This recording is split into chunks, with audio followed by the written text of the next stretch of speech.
Let's start today with a little Brahms.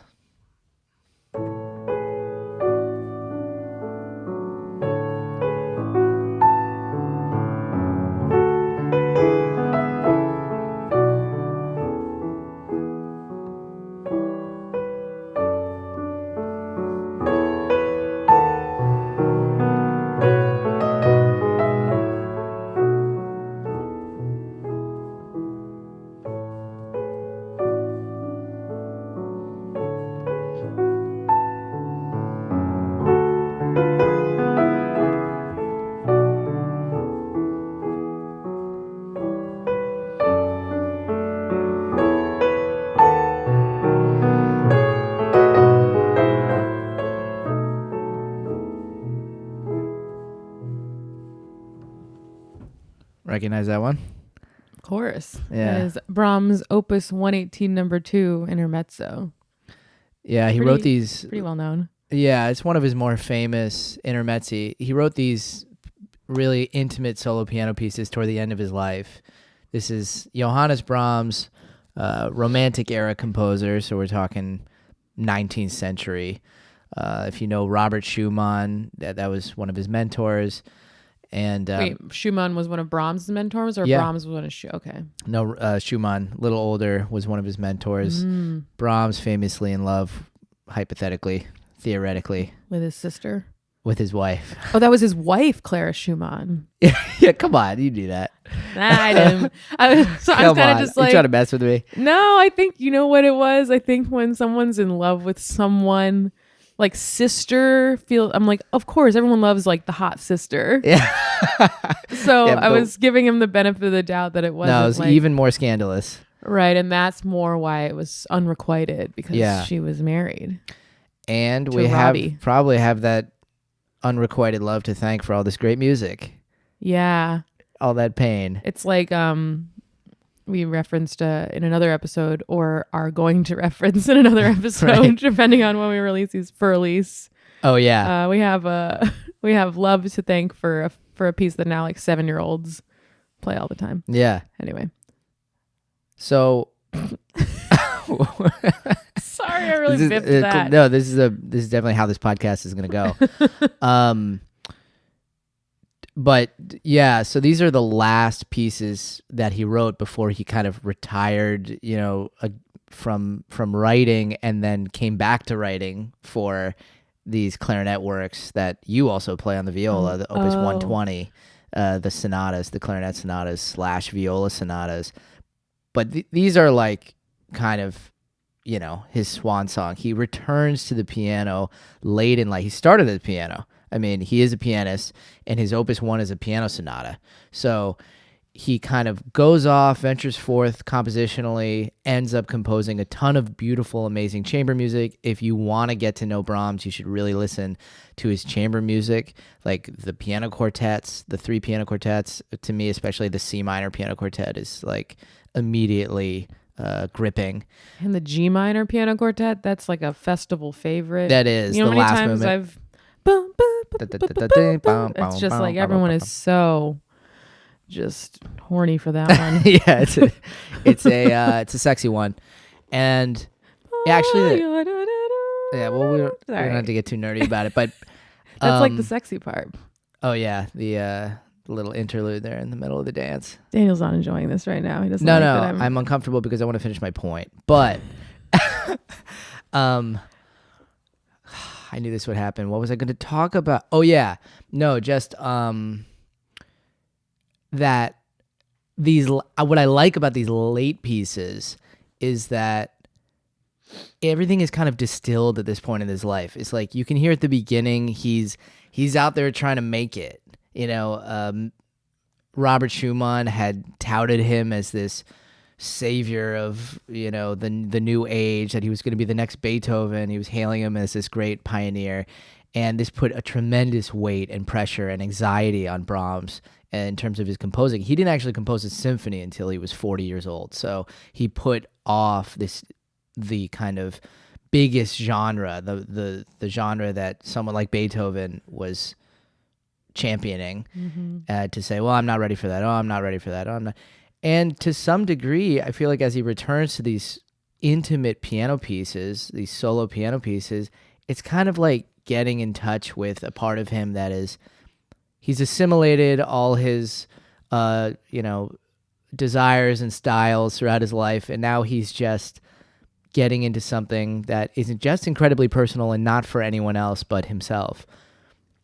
So you hear that in Opus 118 number 2, where it's just the right hand starts with this beautiful duet.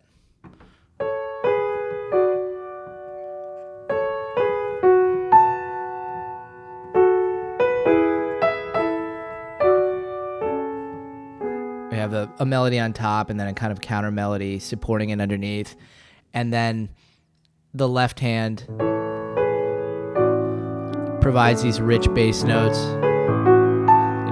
This is something Brahms does all the time, which is have these what we call a tonic pedal point, or a note in the bass that is like grounding things and supporting things, but also providing expectation and anticipation.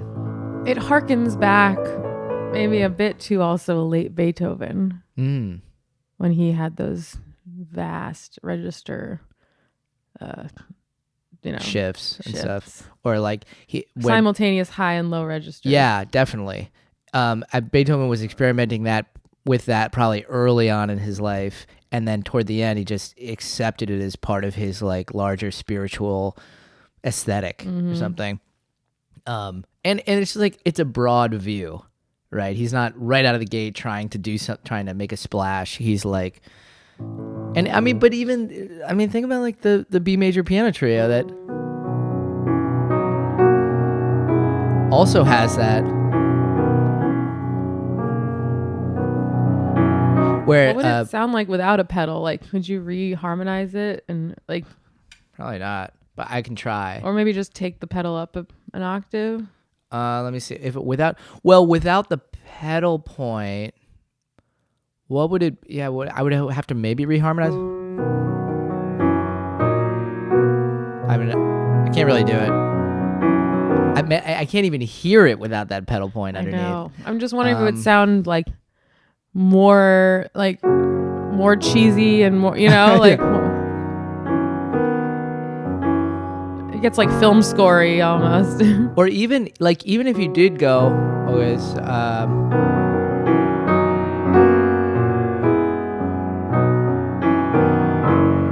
right. It's just, if you had the dominant there, then it's like, okay, these are the actual harmonies that he's using.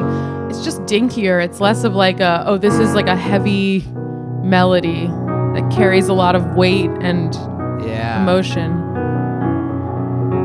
And also, it's building to something. What change is it building to? It's really getting all the way to there. That's that crunchy, beautiful, suspended harmony that happens just at the right time before coming back to B major.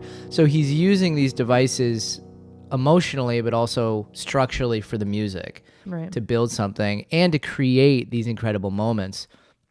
So to go back to 118 number 2 for a sec, I mean, another unique, we can get into like more just general Brahms and how we feel about it and stuff, but to speak a little more about this piece, it's interesting, the tempo marking. I don't know if you can encounter this in Brahms. I'm trying to remember, honestly, some of his tempo choices, but it says andante teneramente, which is, it's not just andante, it's just not just a kind of walking tempo, which is very normal. Mozart would have written andante, Beethoven would have written andante, Haydn would have written andante. It's just, that is a classical kind of tempo choice. Which Brahms absolutely loved the classical era, and before he was like obsessed with older music. But teneramente is a kind to be played tenderly. So now we're getting like some more specific expressive markings attached to the tempo. So not just, all right, play it andante.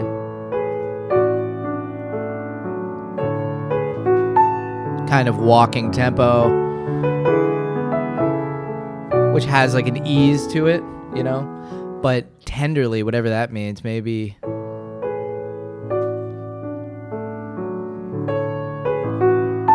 with some kind of rubato or hesitation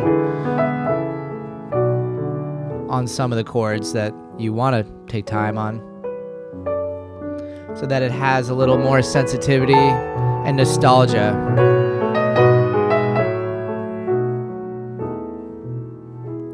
These are the kinds of things that can easily be overdone, obviously, and maybe I sound, either cheesy there or forced or not genuine, but these are the things we actually work on as musicians, right? Is to like, well, what do I feel about this so I can produce something that feels organic to me?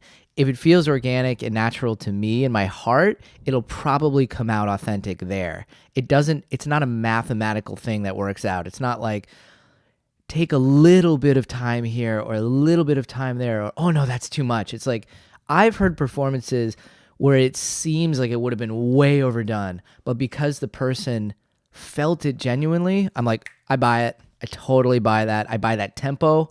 I buy their timing. It's not an objective thing. It's very, very personal. Don't you think? It's like a good actor or a bad actor, because even if it's coming from a genuine place, you are.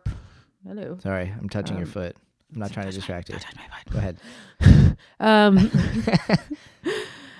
Like good actor, bad actor. Good acting, bad acting, because when you're playing a piece of music, you're not necessarily actually going through the emotion that you're conveying in the music. Like this is a tender, nostalgic, painful piece, right? Right. I could have had a great freaking day. Yeah. And now I have to perform this piece. So I'm going to get into a space to perform it. That is exactly what an actor does. But a good actor is drawing from maybe real life or tapping into something real that then conveys the desired affect. Yeah. Whereas a bad actor, it's just bad. It doesn't feel right or real or anything. There's no history in there to back it up. And you just feel like someone's pretending to be someone. Yeah, you can just tell. So it's the same with a good interpreter of Brahms or any music. You can tell if their choices are coming from just them being fully present in that moment and thinking back to something like painful or beautiful that makes them feel more connected to the piece. Like maybe it's as direct as when I play this piece, I think about, my husband, or maybe it's more abstract. Like when I think about this piece, I think about just like the idea of like, it's just satisfaction and the chasing satisfaction and the elusiveness of beauty. And, it could be anything, but as long as it feels real to you. Yeah. I don't know. Yeah, I know you're right. And one of my pet peeves in hearing interpretations is when people sound overly reverent of the music. Like, in other words, you can hear intention, like you're saying. You can hear motivation. So when I hear that someone is just like, listen to how beautiful this music is, it sounds like someone saying it like that in that affect. It sounds like someone performing Shakespeare badly, like to be or not to be. Yeah. And you're just like, ugh. Yeah, I mean, and I honestly, more than 50% of the like highly regarded professional classical musicians, I think, are kind of. I would say more than 80%. Sure, I was being generous. So many. I think especially because of where classical music is now and everything is like... It's so phony. Let me tell you about this incredible art form from the stage. Or the facial expressions, the like... Yeah, all that is bullshit. I'm sorry. 90% bullshit. Some people... Hey, maybe it's genuine for... do you think it's ever genuine? Of course it's sometimes. There's always an exception. Yeah. And I'm sure... I'll now like watch a performer who makes a face, but it's like, I think that's real. Or they just have a weird looking face and their face just kind of does that or whatever. Yeah. But and also it's not necessarily like, oh, they're putting something on to look more emotional. They could just be tense. I think a lot of the time, right. I mean, I used to perform much more emotively. I don't know how you put it, but where I would make more expressions as I'm playing. But part of that was I'm almost trying to convince myself of the emotion that I'm trying to play. In other words, I'm like, oh, it's really, really sad here, so I need to like get into sad zone. How do I do that? The body, the mind follows the body a lot of the time, right? And vice versa. So Right. if my body does something that would indicate sadness, I will then feel sad. And sometimes that's true. So if it's a helpful device to get into the character, all right, I kind of get that. There's a lot of different spectrums and reasons why someone would be emoting on stage. I found that as I became more confident in myself and my own voice, and as I developed the desire to just focus mainly on what the sound is that I'm making and staying attached to the sound, stilling everything, making sure my body is still and my mind is focused and attentive and not distracted, has helped me, I think, develop a clearer story in the music. And it allows me to be receptive to what I'm doing in the moment. If I'm trying to do things, well, then I'm not listening. I'm not receiving. I'm attempting to create something. You got to be, when you're performing, in a little bit more of a state of receptivity so that you can allow a reaction to the sound you're making too, Anyway. Anyway. This point is one of those pieces that really can feel very affected, especially because Brahms is kind of an over-notator. He's micromanagey. He's telling you to play tenderly. Like, right. Hey, Andante, bro. tenorament. It's a lot of his pieces are marked like allegro non troppo. Like it's always like not too much, or make sure you're extra expressive here. And a little bit, that's a remnant of Beethoven too. I mean, toward the I don't know if I've played this yet on the podcast, but one of Beethoven's famous late sonatas is Opus 109 in E major. And the last movement, he writes, to be played singingly and expressively, and is kind of like as beautifully as you possibly can in this chorale. And also mezzo voce, so with a kind of half voice.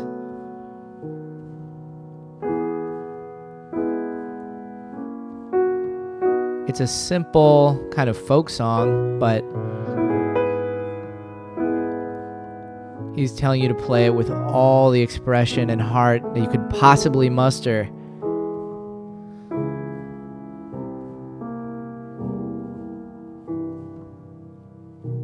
Which actually most of the time is not helpful because it's going to put the performer in all these knots psychologically.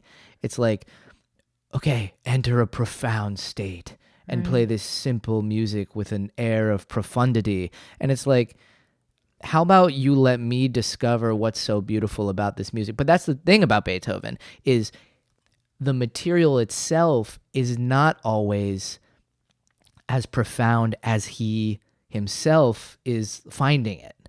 So like he does need to convey, look, I know this is really simple music, but it's actually could be more profound than you think if you play it this way. So he does need to micromanage you.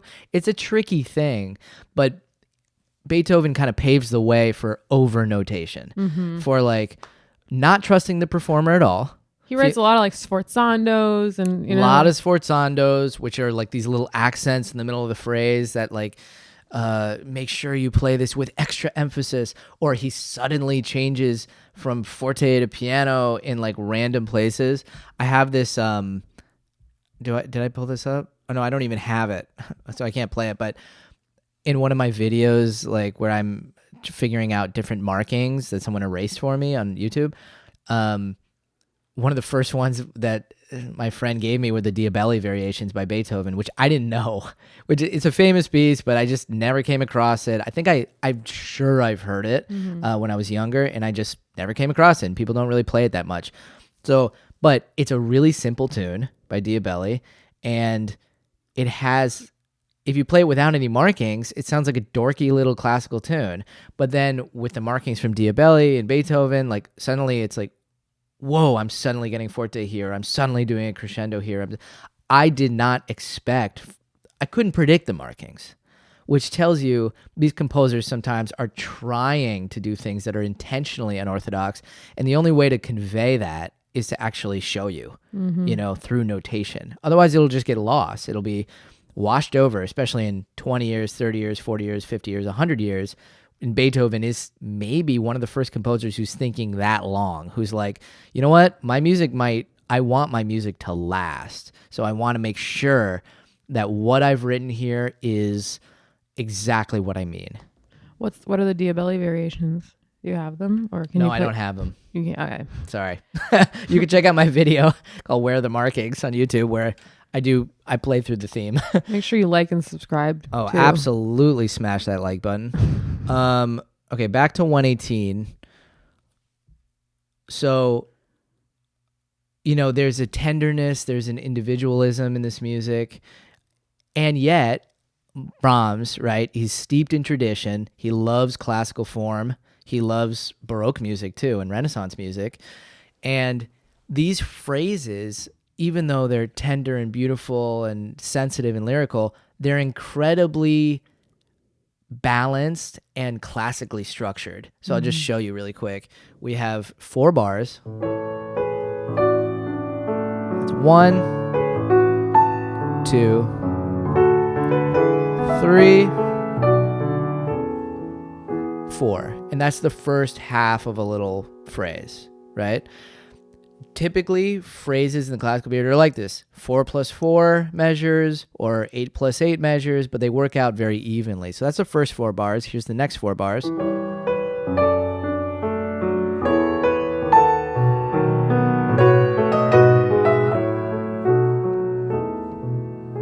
So that you can hear there's a kind of response, right? And a return. And now we have the next 8 bars. So this is a nested little phrase inside of a bigger phrase, right? Because now we've landed on the key of E. We started in A. Well, sort of. I mean, that's like a suspended harmony, but we are in A major. So now we have to find a way. We have to find a way to respond to those first 8 bars, right? So he repeats a version of the first 4 now. And now another 4 to wrap it up.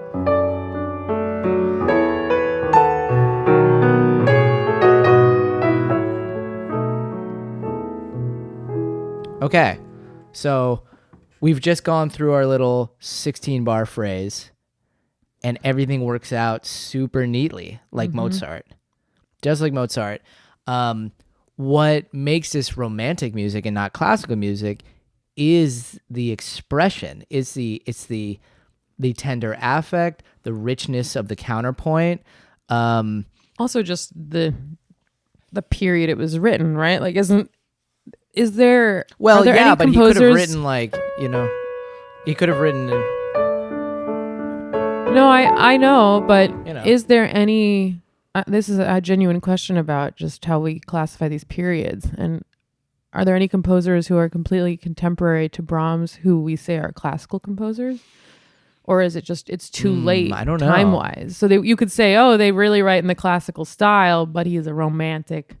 Or she. I guess.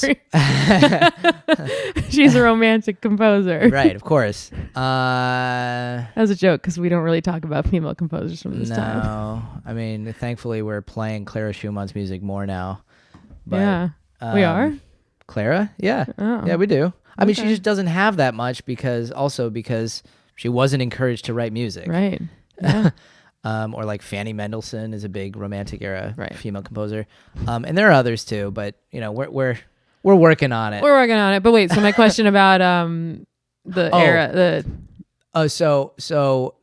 well, I guess we say like romantic era as if it's like a time, but I am talking about style. but don't you think that would be, this is all probably a little confusing to someone who's not completely embedded in this world, because you're saying this is romantic based on how it sounds, Yeah.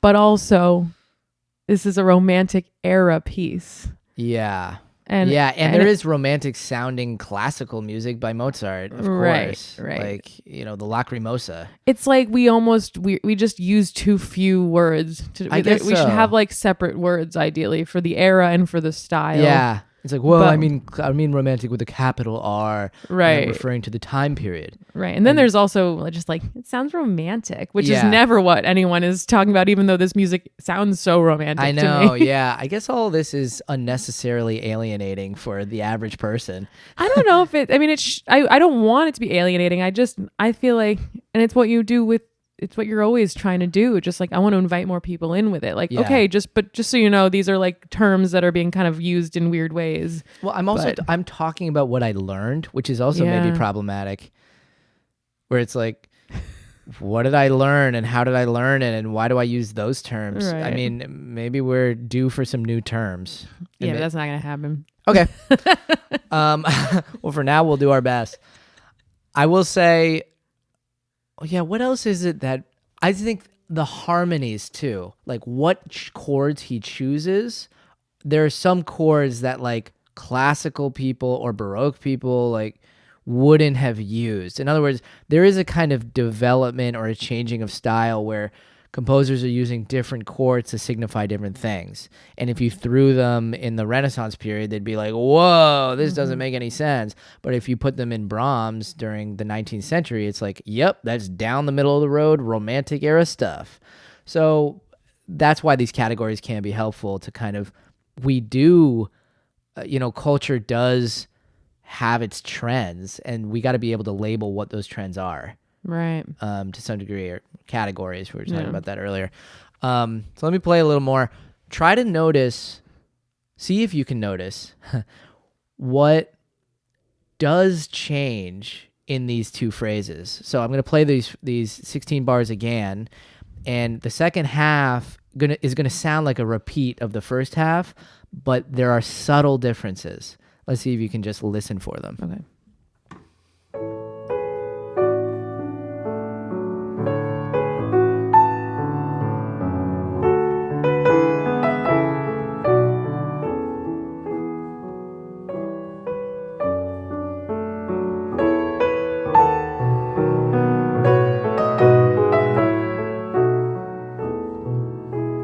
Second half.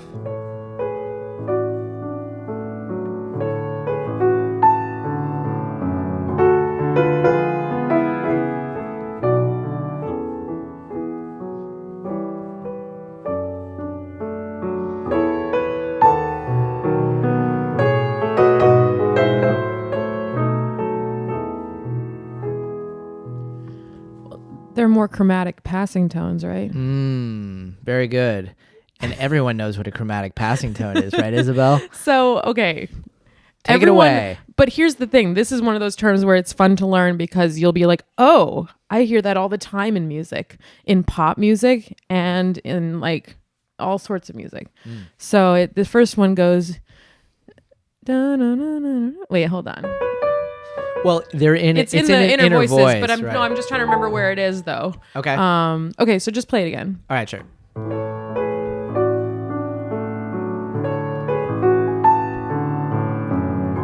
So right here, that's no chromatic passing tone. And then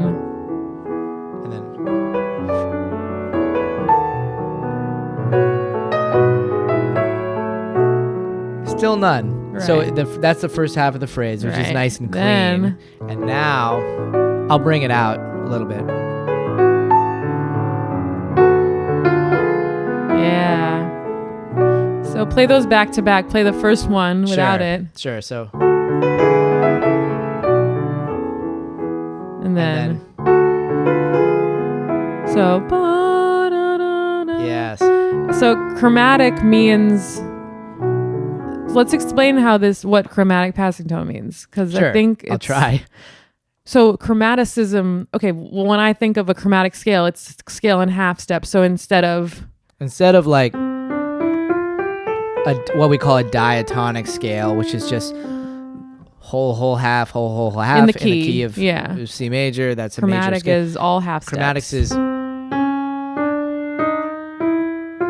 It's the smallest interval on the piano that you can travel. Right, and it's the smallest interval used in music besides music that gets really, microtonal stuff, which is more in like 20th, 21st century music. Yeah, and also music from other cultures. Yeah, well, sure, yeah. This is very... It's very specific. We're really specific. We're focusing on what European concert Western music. European classical tradition, let's say, from medieval to present. Yeah, the half step is generally the smallest space between notes. Yeah. So that's chromaticism. That's chromaticism. So and by the way, it comes from chrome. Chrome is like color, right? Oh, see, I never even thought about that. So it's a coloring of the harmony, so that it's like, when you hear a chromatic note, instead of just, for example, a major chord, let's say I chromatically increased the fifth, that has a different coloring to it. It feels different. It's like, whoa, we just went purple instead of blue or something like that. And like chrome, like in a color, like blue chrome is like a more, I think of it like a modern blue. It's like shinier. Chrome. Yeah, there's something. Google Chrome. Whoa. Brought to you by Google. Okay, so we know what chromatic means, right? It's a half step between notes in this context. Then passing tone refers to a note that kind of connects one part of a melody or a phrase to another. So it's the passing tone. The role of it is in the title, passing. It's passing through. It's passing through from one note to another. And in this case, in a chromatic way, in that colorful, half-steppy way. So, where were we? So here, this F sharp needed to get to this E, right?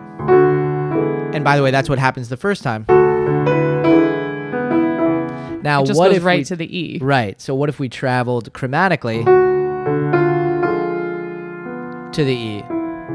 You're adding an extra note in order to get there in a more tender and more nostalgic and more heartfelt way. And you're literally taking an extra step to get there. Yeah, there's an effort to do it. Right. It's in the same symbolic timing, right? We're not adding any time in this case. No. Yeah. And I don't mean expressive timing. I mean literally the timing of the notated music. We don't have to add a whole measure in order to do this. Right. We're just adding a note. There is room for an extra note, and this time we're taking that extra note. Yeah. Yeah. And it gives it... So play them back to back one more time. Sure. So... First one. Kind of hopeful, noble. Second version of this.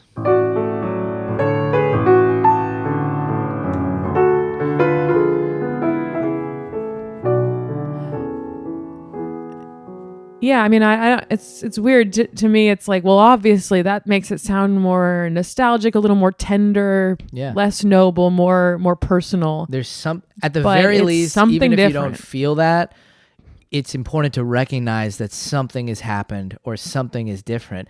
That's one of the greatest lessons that I was ever given, as a general principle at Stony Brook under Gil Kalish, my teacher there, where he didn't force an interpretation on you ever.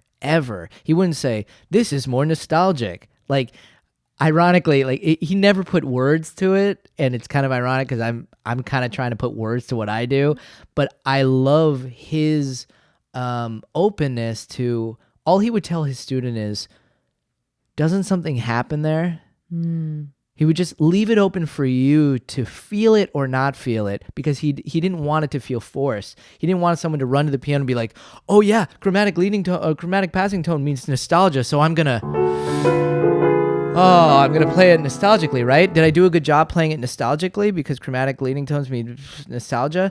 Instead, it's just like, notice that something happens there. I can show you exactly in the music if you want, or you can discover it for yourself. I'd rather you discover it for yourself and have curiosity about it. But okay, if you're not getting it, let me use my finger to point to an F natural, And then it's up to you what relationship emotionally you develop with that part. Because I'm putting words to it, I'm playing it a certain way. The last thing I would want is for someone to listen to me play it this way and then be like, ooh, I'm going to play it that way too. And so it's dangerous to mimic, to listen back, because Right. it won't be genuine to you. It won't quite be genuine to you. You might love it, just like you can love lots of things and it can inspire you, but for you to develop your own interpretation, you got to sit with it and notice something about it that is uniquely your own relationship with Well, it goes back to acting, where, genuine acting can just be reacting to something. And you don't even need to identify it, just sort of, especially if you're acting with another actor, right, in a scene. Yeah. Oh, something just happened. They just did something and I'm just reacting to it. And in Yeah. a way, this music is one actor and the performer is the other, and you're reacting to that passing tone. Yes. Doesn't really matter what you do, but yes, something happens there. And here's what's and you really react. crazy. What's really crazy is I absolutely have to develop a new wonder about it every single time I play it, or at least every time I perform it. Otherwise, it will get stale and I will start to be a mimic of myself. Yeah. So, like, that was what's so great about Gil is, like, how do you foster not interpretations, not good playing, but curiosity? Because if you have a fountain of that, your wonder of it and your expression of it will never end, because you're always going to discover something fresh about it for you, even if this is like the 1,000th time I've probably played this passage, but I can still feel something about it because I know that element of it is there, and all I have to do is witness it fresh again. I have jokes I tell on stage I've told hundreds of times. And sure, eventually I do get sick of my material, and you record Everyone it does. Everyone and you gets sick stop. of your material. I know. but until I'm sick of it, I'm still, let's say I'm performing it for like the 400th time, I'm not sick of it because I have a different audience in front of me reacting to it in real time. And sure, if the joke bombs, it's not fun and I'm sick of it in that moment. But as long as the audience is present with me and laughing, I feel like I'm telling it for the first, it's fresh. Yeah. And I am doing what Kalish is saying, Gil Kalish, like playing it as if it's the first time, always discovering something new. And sometimes you do discover something new. Sometimes you hear a new little tag on stage and you just say it. A joke you've said 100 times before, and then you just say a little different thing on it. And you're like, oh, that was different. Yeah. But I had another thought about this chromatic passing tone, because there's two places that he There's does it. another in this, one right after that I didn't play yet. We don't have to point that out right now. But so this is the repeated time. It's almost another micromanaging move from Brahms, because he could have written, now this time more nostalgic. Yeah. But instead of that, he actually just gave you a more nostalgic version of it. Yeah. Yeah, that's true. He's forcing you to feel it. Yeah. Yeah. I mean, it is. Well, because when music is repeated like that, we often, I think any decent musician will say, okay, let's do this time a little different. Yeah. Maybe it's a little quieter, maybe a little more sentimental, something. But, and the question we rarely ask is why? Like, we are taught, I think, especially that, oh, this is the second time, so you should do it different, feel it differently. But we don't get the proper motivation. Like, in other words, again, it's not something you can force. It can be like, well, this is the second time, so maybe I'll just do it less.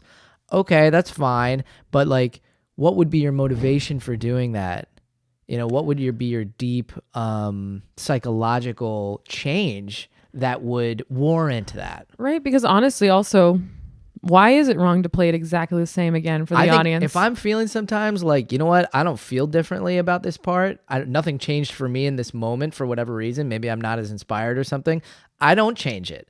Because the audience isn't like, well, that was just the same thing again. Like, it's no, like we this is what composers do. Another reason composers repeat stuff is not for any special sentimental value, but just we need to hear stuff twice in order to get it into our minds so that later they can play with the form, so that they can, it's like, hey, don't forget, this is the theme, this is the seed. I mean, why do we have choruses and refrains and stuff? Not just so that, oh man, everyone can sing along, like even bigger this time. It's also just, it's comforting for our minds to be able to return to something that we understand and know. It's almost like if we change it too much, then we're like developing it in a way that isn't comforting, or it isn't building that grounding for us to jump off of. So that return is actually a perfectly good thing to do, is just play it exactly the same way twice. It depends on the context. Right. Let me point out the second change that he has, and then maybe I'll play a big chunk of the piece. So we got, okay. So this is the second phrase where he has this beautiful chromaticism. Now the final part of the phrase.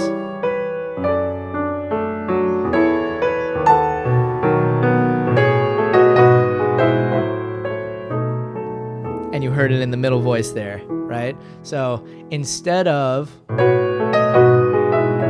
now he goes, in that inner voice, chromatically leading up. So he has it in that second phrase as well. Should I keep playing? I want to... I think you should get to more of the piece, yeah. Okay, let's show people a little more of what happens.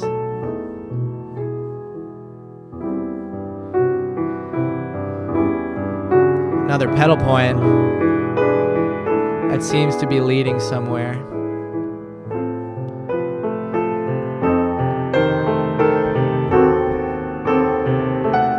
Foot pedal not working.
Now this really feels like it could be the end, right? But it's really just the end of the first section. And he gets us to the relative minor key of F sharp minor here in a really beautiful way.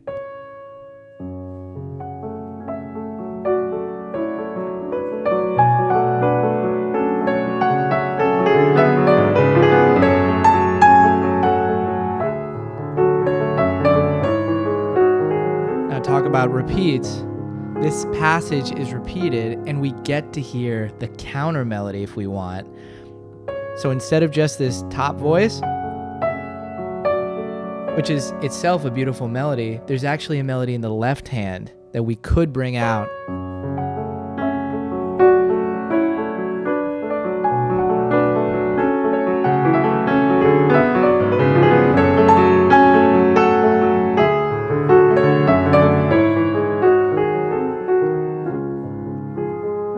That's his love of counterpoint, like from the Baroque period, really, where these, not just one melody, but two voices interacting together in beautiful counterpoint to create harmony. So there was an additional voice in the left hand for that repeat. There actually is different notes. No, it's exactly the same music. I just brought it voiced out. it differently. Got it. I literally just played it differently. Yeah.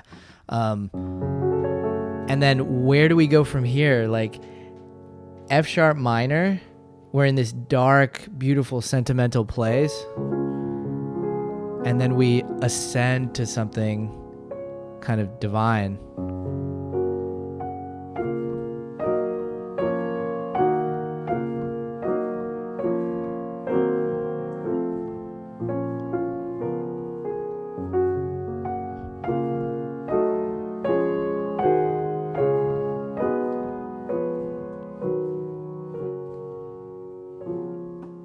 you think of that moment in the piece where it's almost like he steps away and reflects on something so spiritual and heavenly and just way beyond the individual now. Like, we started with a kind of song, maybe a duet, and we get into a deep, dark kind of place. But then it's like a release into something that soars above. Yeah, it's a release, but it feels like just a relief. To enter this F sharp major. It's sort of just a momentary respite, because so much of this piece feels just like the musical embodiment of sobbing. Yeah. And then this is like a chorale. Could be a happy memory from the past. Yeah. It's redundant. A memory from the past. And yeah, there's obviously an element of the divine. Of course. Well, and it's the texture too, right? Like a hymn, a chorale, like when all the voices are moving simultaneously together, it brings us to church in some way. Yeah, and it does just serve a function in terms of it lets us relax for a second, but then he gets to hit us again. Yep.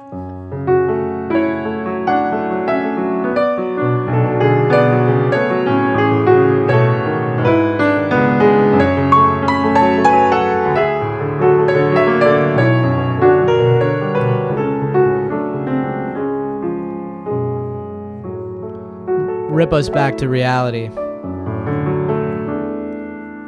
and bring us back to the return of the opening.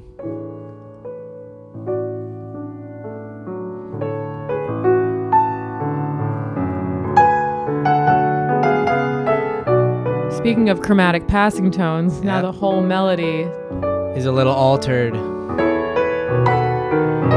reaching higher.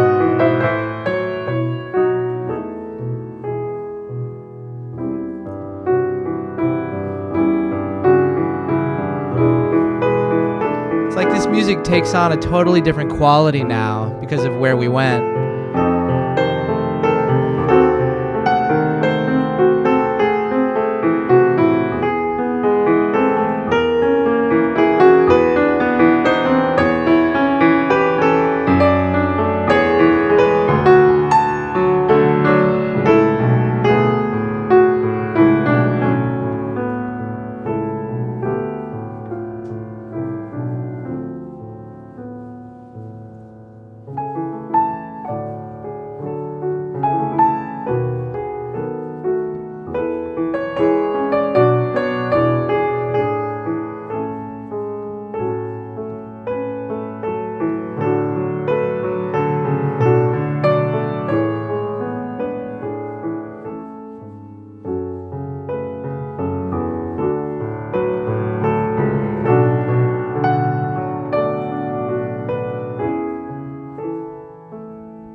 Pretty big universe in that small intermezzo. And I think that's what I love about late Brahms is he's learned how to distill all the tools that he's gathered in all his style and meld it into something that is just personal and concise and says just what it needs to say, how it needs to say it. So, love Brahms. Right. Absolutely love Brahms. Totally. One of my absolute favorite composers, right next to Schubert. You didn't always love Brahms though. We got to stop soon, but yeah, we're gonna talk about this in another. Maybe we could. Yeah, no, I definitely. I've always loved Brahms. It was an acquired taste for me. Yeah, we'll get into it in another podcast. Yeah, sounds good. All right, that was Brahms, Opus 118, Number 2, Intermezzo. Yes. And Andante Tenoramente. And I'm Isabel Hagen. And I'm Daniel Anastasio. Thank you guys for listening. Bye.